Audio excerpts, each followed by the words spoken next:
Digital યુગ daily local news channel of Bharuch. મુલેરથી દહેજ માર્ગ ઉપર આવેલ ચોગલે સોલ્ટ નજીક વીજ કરંટ લાગતા ડમ્પર ચાલકનું મોત નીપજ્યું હતું.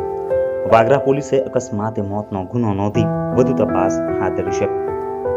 બનાવ અંગે પ્રાપ્ત થતી માહિતી અનુસાર વાગરા તાલુકાના ગંધાર ગામે રહેતા સુલેમાન અલી જત જેઓ ડ્રાઇવિંગ કરી પોતાના પરિવારનું ગુજરાન ચલાવતા હતા. જેઓ મુલેરથી દહેજ તરફના રોડ ઉપર આવેલ ચોગલે સોલ્ટ વર્ક કંપનીની બાજુમાં પોતાના કબજામાંનું હાઈવા ડમ્પર જેનો રજીસ્ટ્રેશન નંબર DJ16W0038 જે પાર્ક કરી રહ્યા હતા. આ દરમિયાન ઉપરથી પસાર થતી DGVCLની મેઇન લાઇનનો તાર ડમ્પર સાથે અડી જતા ચાલકને વીજ કરંટ લાગ્યો હતો. વીજ કરંટ લાગવાથી સુલેમાન અલી જત નાઓનું મોત નીપજ્યું હતું.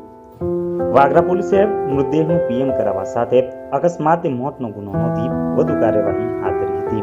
આજરોજ સવારે 8:30 વાગ્યાના અરસામાં ઘટના સર્જાઈ હતી. જો તમે આ વિડીયો ફેસબુક પર જોઈ રહ્યા છો તો લાઈક અને ફોલો કરો અને YouTube પર જોઈ રહ્યા છો તો અમારી ચેનલને સબસ્ક્રાઇબ કરો. ડિજિટલ યુગ હર હંમેશ જનતાની સાથે.